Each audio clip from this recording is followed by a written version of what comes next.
అయ్యా తర్వాత అంశం దత్తపది మాస్టర్ ఈశాన్ గురజాడ గారు. పేరే గురజాడ అంటేనే అయిపోయాయి, మనకి ఎక్కడ లేని గొప్ప తేజం వస్తుంది అప్పారావు గారు గుర్తుకొచ్చి కదా. ఈశాన్ గురజాడ గారు దత్తపది ఇవ్వండి త్వరగా. నమస్కారం అందరికి. అవధాని గారు, మీకు 4 పద్యాలు, 4 పదాలు. కృష్ణ, చిరంజీవి, నాని, ప్రభాస్. చెప్తున్నారు, వేరే వాళ్ళు చెప్తున్నారు, ఆయన చెప్పినామండి, ఈశాన్ చెప్పినామండి. కృష్ణ, చిరంజీవి, నాని, ప్రభాస్. పదాలతో ఒక గీత అయినా పాతవెల్ది అయినా భారతదేశం మీద చెప్పాలనుకుంటారా? కృష్ణ, చిరంజీవి, నాని, ప్రభాస్. కృష్ణ, చిరంజీవి, నాని, ప్రభాస్. ఆట వెలుది రావడం కష్టం, తెల్లగీది చెప్తారు. ఆట వెలుది రావాలంటే గగ, నగము అలాంటివి రావాలి. గల నగనము అలాంటివి వచ్చినప్పుడు చెప్తారు. ఈ చిరంజీవి అన్నప్పుడు ఇబ్బంది కదా. రైట్ అయ్యా, అవధాని గారు మీ ఇష్టం. చెప్పాలి అంశం దేని గురించి? భారతదేశం గురించి. భారతదేశం రైట్. భారతదేశం గురించి, భారతదేశంలోని పాత కొత్త సినీ నటుల పేర్లు ఇవ్వడం జరిగిందయ్యా. కృష్ణ, చిరంజీవి ఒక జాబితా, నాని, ప్రభాస్ మరొక జాబితా. ఇప్పటి న్యూ జనరేషన్. అప్పటి వాళ్ళు కృష్ణ, చిరంజీవి, ఇప్పటి వాళ్ళు నాని, ప్రభాస్. అంటే ఈ చిరంజీవి అనేవాడు ఎప్పుడు చిరంజీవి, అప్పటికి ఇప్పటికీ చిరంజీవి, ఎప్పుడు ఫ్రెష్గా ఉండేటటువంటి హీరోనే. కాబట్టి ఈ నలుగురి పేర్లను ఉపయోగిస్తూ భారతదేశాన్ని వర్ణించాలి.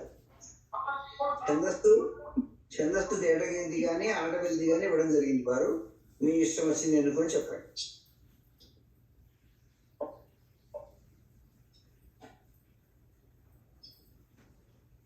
ఈశాన్ గురజాడ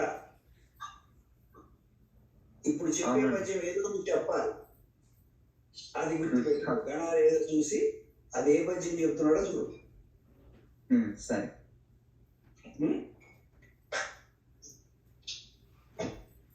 నేనున్నానులే, నేను చెప్తాను, నీకు ఎందుకు ఇబ్బంది, నేను అందిస్తాగా.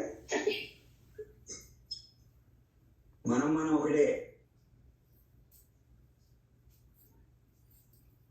భారతదేశం గురించి చెప్పాలి కదా. ఎస్ అయ్యా. ఈ పదాలు మరి ఈ వస్తువు రావాలా, మరి ఇంకో పదాలు? మీ ఇష్టం అయ్యా, వారు చెప్పండి. మీరు మీ ఇష్టం. సరే సరే సరే, వాడు చెప్పండి కానీ మీరు అడగద్దు, గుర్తు చేయదు. వాడు వరుస చెప్పలేదు, ఆ పదాలను పెట్టమన్నారు, భారతదేశం గురించి చెప్పమన్నారు, తేడగిది కానీ అడగదు కానీ అన్నారు, అంతే. నాని, ప్రభాస్, చిరంజీవి, కృష్ణ.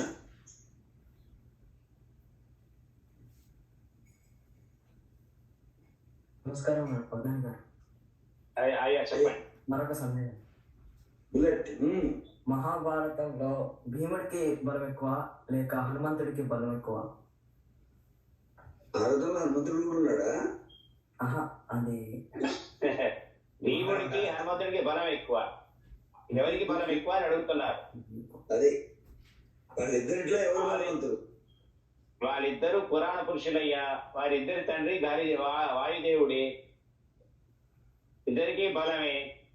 కాకపోతే ఏంటంటే ఒక రకంగా చెప్పాలంటే చిరంజీవి అయిన హనుమంతుడు బలవంతుడు అనుకుందాం. ఎందుకంటే ఆయన తోకనే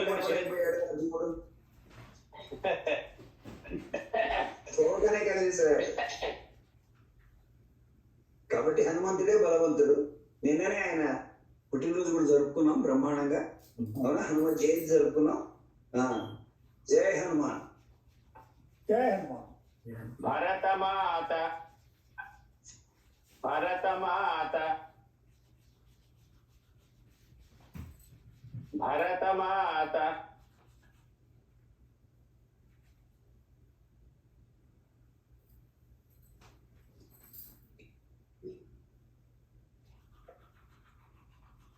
రామ భరతమాత రామ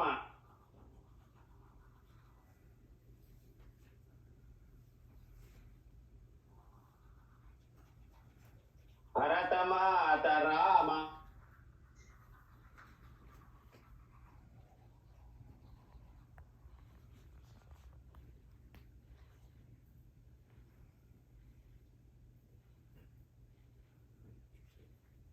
భరతమాత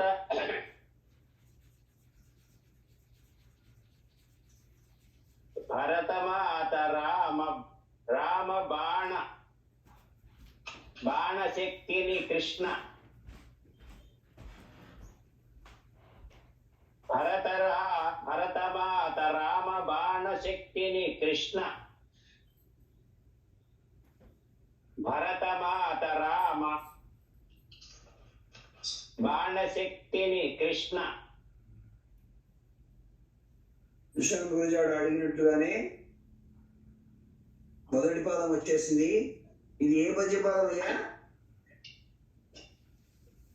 భరత మాత రామ బాణశక్తిని కృష్ణ. ఏ పద్యం ఇది? గంగి గోవు పాలు గరిటెడైనను సాలు అన్నట్లే ఉందిగా. అవునండి. మరి అప్పుడు ఏ పద్యం అది? ఇది చెప్పండి. మొదలడిగా ఆట వెళ్ళది పద్యం మొదట్లో అడిగావు కదా. ఆట వెల్దిలో కానీ తెడ గీతలో కానీ చెప్పాను. భరతమాత రామ బాణశక్తిని కృష్ణ. కృష్ణ వచ్చేసింది ఇందులో. మిగతా పదాలు మిగతా ఆవృతాల్లో వస్తాయి. ఓకే, రాసుకోమ్మా. భరత మాత రామ బాణశక్తిని కృష్ణ భరత మాత రామ గంగి గోవు పాలు గరిటెడైనను సాలు. ఆ రైంలో ఉంటుంది అనమాట అది. ఉప్పు కప్పు రంబు నొక్క పోలిక నుండు అలాగే ఉందిగా. ఇవన్నీ కూడా ఆడవెల్ది పద్యాలు. రైట్. తర్వాత అంశం న్యస్తాక్షరి మాస్టర్ నిఖిల్ దావణగిరి.